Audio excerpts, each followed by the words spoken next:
Bonsoir à tous, j'espère que vous allez bien. Ce soir, on se retrouve pour l'avant-dernière vidéo de ma série d'Halloween. Et ce soir, je vais vous parler d'un pirate, oui, mais d'un pirate de l'air.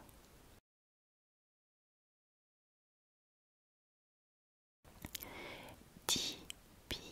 Cooper est en réalité le pseudonyme d'un pirate de l'air qui a sauté en parachute depuis un Boeing 727 après l'avoir emprunté, détourné plutôt, et avoir reçu une rançon de 200 000 $ le 24 novembre 1971.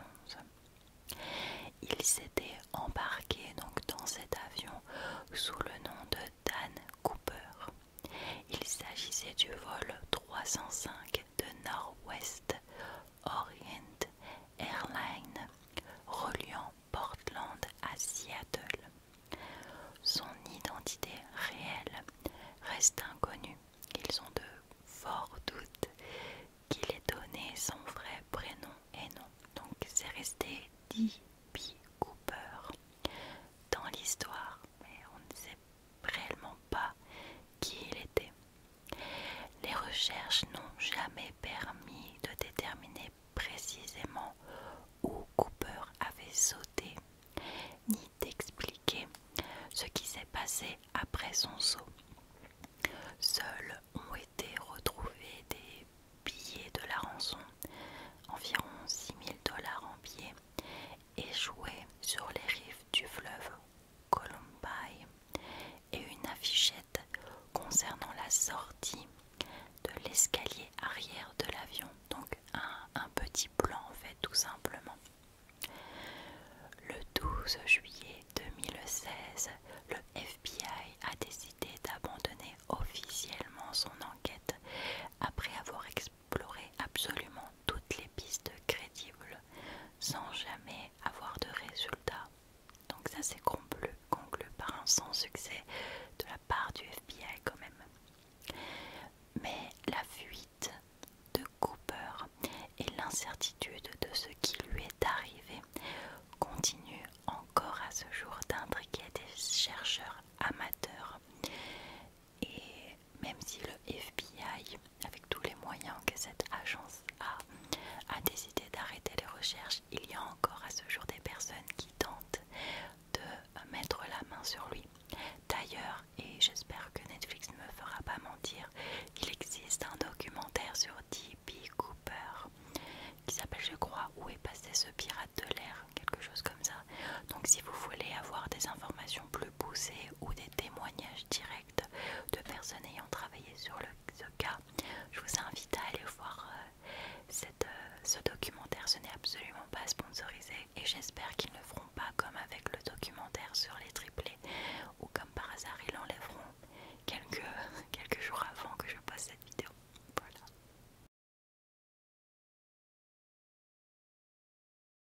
À 16h35, le 24 novembre 1971, aux États-Unis, la veille de Thanksgiving, un jour de mauvais temps, un homme voyageant sous le nom de Dan Cooper détourne le Boeing 727-051 du vol NOA 305 décollé de l'aéroport international de Portland en menaçant de faire exploser une bombe à bord qui serait dans la mallette qu'il garde avec lui. Lorsque Cooper a pris place à bord de l'avion, il n'était plein côtière, c'était pas un vol, surbooké, et comptait seulement 6 membres d'équipage, donc le pilote, le copilote et les stewards et hôtesses de l'air, et seulement 36 passagers. Cooper portait un imperméable noir, des mocassins, un costume d'affaires foncé, une chemise blanche blanche parfaitement repassée, une fine cravate noire, une épingle à cravate nacrée et des lunettes de soleil qu'il portait donc sur le visage. Elle n'était pas dans le costume en quelque sorte. En soi, il ressemblait à 99,9% de tous les hommes d'affaires qui voyageaient entre Portland et Seattle, qui sont quand même deux grosses villes aux États-Unis. Donc automatiquement personne n'a, ne s'est méfié de lui, vu la tenue qui était décrite. C'était un homme d'affaires avec une mallette qui voyageait sûrement pour le travail. Ces hommes-là sont généralement assez silencieux, assez réservés. Ce ne sont pas comme des touristes excités à l'idée de se rendre sur leur lieu de vacances finalement.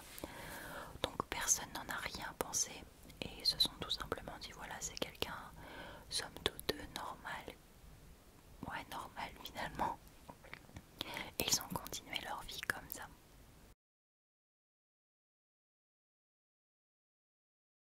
250 kilomètres séparent la ville de Portland de la destination de Seattle.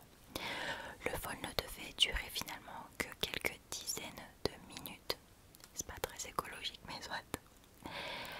L'avion était à peine dans les airs que Cooper a appelé une hôtesse de l'air, Florence Schnaffner, assise non loin de lui, pour lui tendre une enveloppe. Pensant qu'il lui donnait son numéro de téléphone, la douche froide arrive, elle la glisse non ouverte dans sa poche. Je pense que c'est peut-être quelque chose qui arrivait assez souvent, je sais pas. Mais quand il voit que elle ouvre pas l'enveloppe, il la rappelle et lui dit mot pour mot: Mademoiselle, vous feriez mieux de regarder ce message, j'ai une bombe. Un peu paniquée donc, elle ouvre l'enveloppe et trouve une note où il y a inscrit: j'ai une bombe dans ma mallette, je m'en servirai si nécessaire. Je veux que vous restiez à mes côtés, vous êtes détourné. L'hôtesse va donc informer le cockpit et surtout pas le pilote, William Scott. Ce dernier va contacter finalement le contrôle du trafic aérien de Seattle-Tacoma, qui prévient la police à Seattle et le FBI en disant à partir du moment où l'avion va atterrir, on va appréhender la personne. Le problème c'est que ça va pas vraiment se passer comme ça. Le directeur de Northwest Orient ordonne au pilote de coopérer avec le pirate de l'air. William Scott va demander donc à l'hôtesse de l'air Florence de retourner s'installer auprès de Dan Cooper, comme il lui avait demandé de le faire dans sa note, afin de ne pas le contrarier, l'énerver, parce que il y a vraiment un aspect psychologique dans ce genre de situation. Il y a beaucoup de personnes qui disent oh bah moi j'aurais sauté dessus et j'aurais enlevé la mallette. Non, parce qu'on ne sait pas comment la potentielle bombe se déclenche. Peut-être que s'il lâche finalement la poignée, ça se déclenche. Peut-être que même si on prend la mallette, il a un détonateur dans sa poche. Donc le but à ce moment-là, c'est de coopérer avec lui pour ne pas la voler, pour lui laisser croire finalement que le plan qu'il a mis en marche fonctionne comme sur des roulettes. Mais dans l'ombre, on cherche des solutions, on cherche à ce que le pire soit évité finalement. Quand Florence se rassoit, il constate qu'elle est nerveuse, ce qui est normal je pense dans ce genre de situation. Et pour parer à tout soupçon, il ouvre la mallette devant elle. Et là c'est les dires de Florence, il y a en effet une bombe dans celle-ci. Il lui ordonne ensuite, enfin va faire le pigeon voyageur quoi. Il ordonne donc à Florence d'aller prévenir le pilote de ne pas atterrir avant que l'argent et les parachutes qu'il réclame soient prêts à Seattle-Tacoma. Elle retourne donc dans le cockpit pour transmettre ces précieuses informations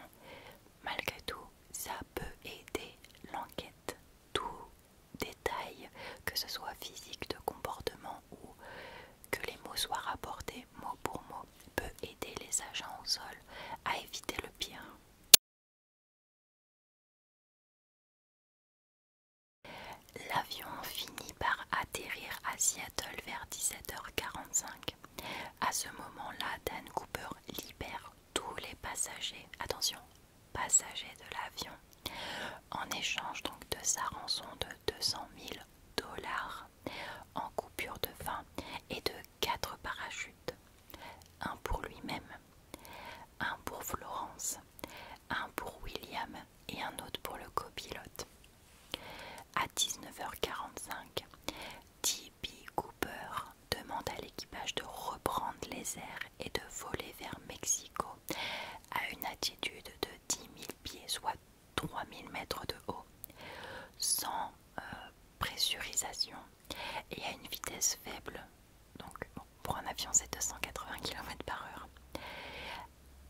Avec le train d'atterrissage et les volets ouverts, sortis à 15 degrés. Donc déjà à ce moment-là, bon, il y a les 35 passagers du coup qui sont libérés. 3 membres d'équipage, bien évidemment, afin de comment dire, de faire voler l'avion. Bah, il lui faut le pilote et le copilote, sauf qu'il aurait pu libérer Florence, mais non, parce que elle a un peu eu le rôle de, enfin le rôle, oui, de monnaie d'échange. Le pilote et le copilote auraient pu faire n'importe quoi avec l'avion, mais sachant que Florence était de l'autre côté du cockpit avec le ravisseur, il était sûr à 100% qu'ils obéiraient parce qu'ils ne voudraient pas mettre la vie de leurs collègues en danger. Voilà. Donc il est vachement spécifique sur ce qu'il veut et ça a donné une piste aux comment dire, aux comment on appelle ça, aux agents, parce que déjà ils demandent 4 parachutes. Ok, donc ils s'assurent finalement avec ces 4 parachutes qu'aucun ne soit piégé, parce qu'il précise bien qu'il lui faut un parachute pour le pilote, pour le copilote, pour l'hôtesse de l'air qui reste sur place et pour lui. S'il avait demandé qu'un seul parachute, ils auraient pu piéger le parachute. Sauf que là, en amenant 4 identiques, finalement, ils sont obligés d'amener 4 parachutes qui sont utilisables en bonne condition, parce qu'ils ne savent pas lequel va être donné aux victimes finalement, pilote, copilote et hôtesse de l'air.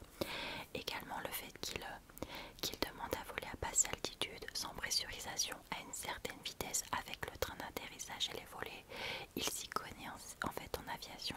Donc malgré tout, ça va aider les enquêteurs. Enfin, on a vu qu'ils n'ont jamais rien trouvé, mais c'est des petits indices. Ça peut être quelqu'un qui travaille dans l'aéronautique, peut-être un ancien employé qui s'est fait virer, peut-être un ancien mécanicien qui s'est fait virer. Enfin, ce sont plein de petits détails qui d'une montrent qu'il est assez intelligent, ce monsieur Cooper, malgré ce qu'il a fait, mais que surtout il s'y connaît et donc ça va aider, comme je l'ai dit, les enquêteurs.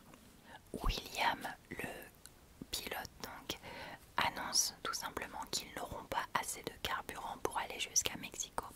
On rappelle que le vol devait durer seulement une dizaine de minutes et déjà ils ont tourné en rond un certain moment, le temps que tout soit organisé au sol, rançon et parachute.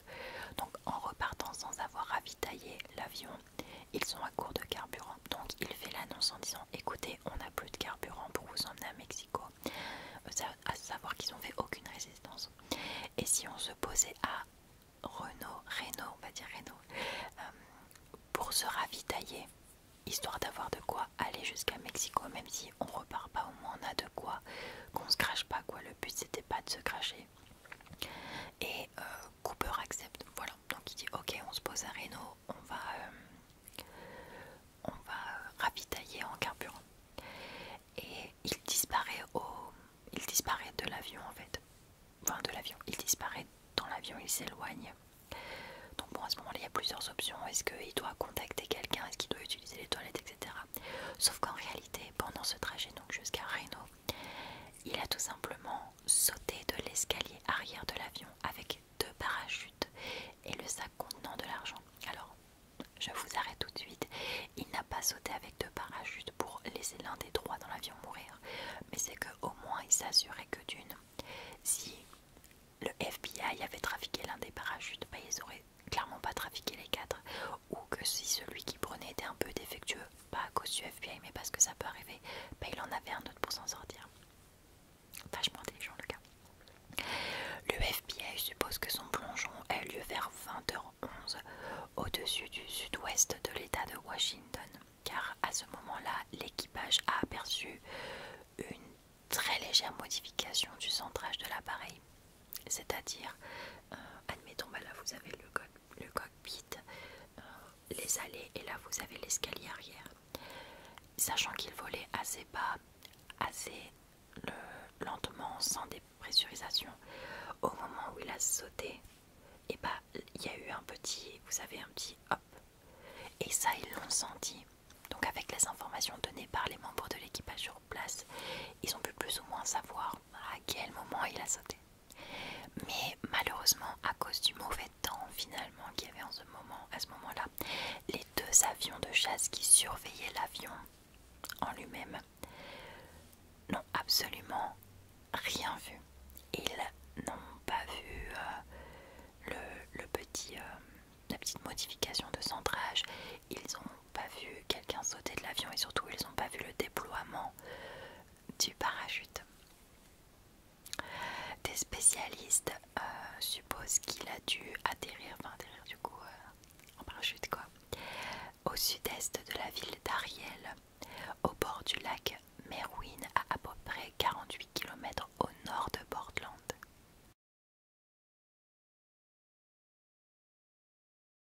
Dans l'avion, les enquêteurs retrouvèrent 4 pièces à conviction en relation avec Cooper. La cravate noire qu'il avait, la pince de cravate en nacre, un cheveu sur son appui-tête et un mégot de cigarette.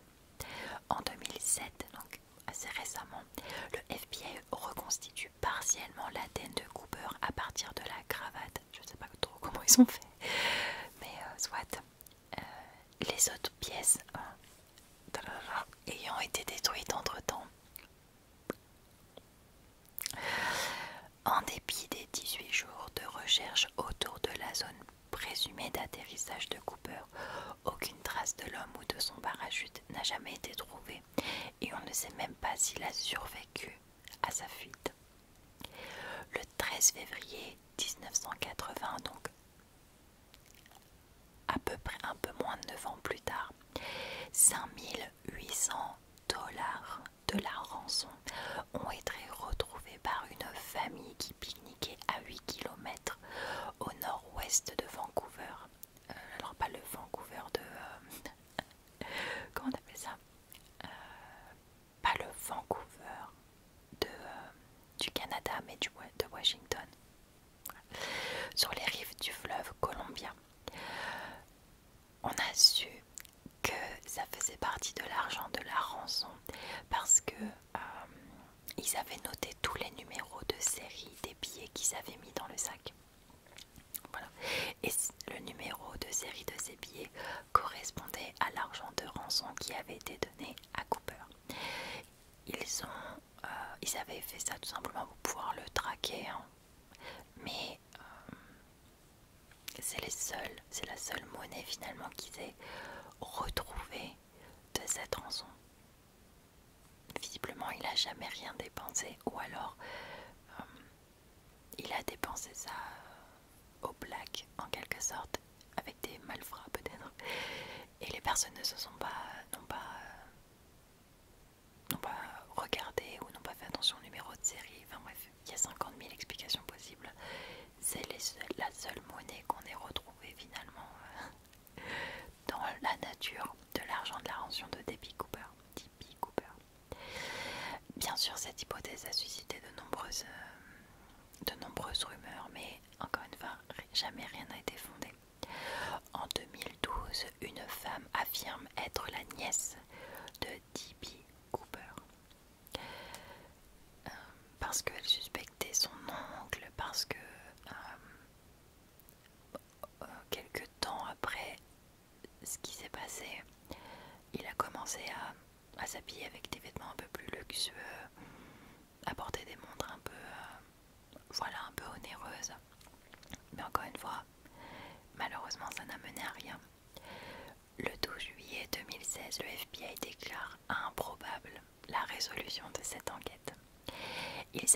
fin des recherches 44 ans après le début de l'enquête et rend public 66 volumes de son dossier. Pas 66 pages, 66 volumes, c'est énorme.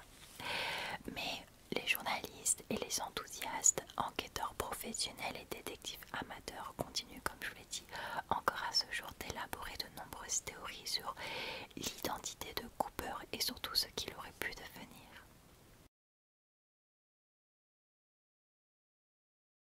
Lors de 15 des 31 détournements d'avions survenus l'année suivante, donc en 1972, aux États-Unis, les pirates de l'air avaient tous demandé des parachutes en plus de la rançon et 5 ont réussi, comme Cooper, à sauter en parachute, mais ils ont tous été arrêtés peu de temps après. La FAA, Federal Aviation Administration, donc la fédération l'administration fédérale de l'aviation, pardon, ordonne à ce moment-là que tous les Boeing 727 soient munis d'un mécanisme aérodynamique qui empêche l'escalier arrière de s'ouvrir pendant le vol. Et du coup, ce mécanisme-là est connu sous le nom de l'aile Cooper.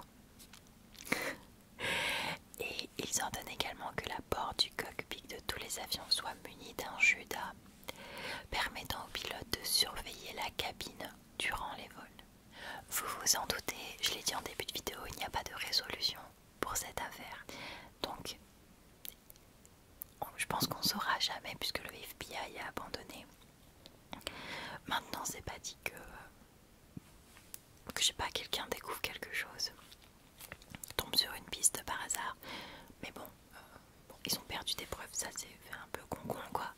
Mais le FBI a vraiment déployé absolument tous ces moyens, surtout quand ils ont vu qu'après des pirates de l'air faisaient une petite Cooper. Ils se sont dit attends, ce gars il est loin d'être bête. Il y a une théorie qui voudrait qu'il fasse partie d'une bande organisée finalement, et que bah voilà quoi, c'était juste le seul qui était assez intelligent pour mener un coup pareil. Pourquoi est-ce que j'aime cette histoire? Parce que franchement j'adore cette histoire. C'est que je ne minimise pas le choc psychologique qu'ont dû ressentir les passagers et les membres de l'équipage quand ils ont compris que l'avion était détourné. Mais en réalité, il y a quelques témoignages du coup de Florence et de William, le pilote et le copilote, qui disent il était pas méchant en fait. C'est bizarre de dire ça, on dirait presque un syndrome de Stockholm, mais il était pas méchant, il nous hurlait pas dessus, il était calme, comme si en fait il savait de A à Z comment ça allait se passer et qu'il avait déjà calculé toutes les potentielles éventualités qui pourraient se produire. Il n'a pas été verbalement ou physiquement violent avec Florence. Malgré tout, il a été très gentil avec le pilote et le copilote. Les autres passagers, bon, ils se sont sentis en danger parce que le gars disait qu'il avait une bombe dans sa mallette. Mais il s'avère qu'en fait, potentiellement, c'était pas une bombe parce que vu comment a décrit la chose Florence a décrit la chose aux autorités, ils ont essayé de le reconstituer en quelque sorte, mais ils se sont rendus compte que si ce qu'elle a vu dans la mallette est exactement comme elle l'a décrit, encore une fois il y avait le choc et tout, c'était pas une bombe, ça ressemblait à une bombe, mais ça n'aurait jamais explosé en fait parce que c'était pas possible. Donc j'aime beaucoup cette histoire parce que voilà, c'est un voyou qui s'en est sorti, qui a quand même déployé beaucoup de personnes et mis un peu le pays en panique, mais finalement personne n'a été blessé. Encore une fois, il y a le choc émotionnel d'avoir été pris en otage et potentiellement de se faire exploser par une bombe, mais il a fait ça proprement. Quand ils ont atterri à Reno et qu'ils se sont rendus compte qu'il était plus là, voilà, il y a une équipe de déminage qui était sur place, mais il n'y avait pas de trace de la mallette, donc ils étaient en sécurité.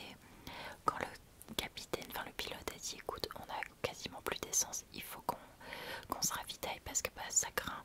Il a dit ok, pas de souci, je te fais confiance, mais il avait déjà prévu de se barrer, mais en fait c'est un peu à la Lupin en quelque sorte, ça fait paniquer beaucoup personne, mais finalement personne n'est blessé dans cette histoire.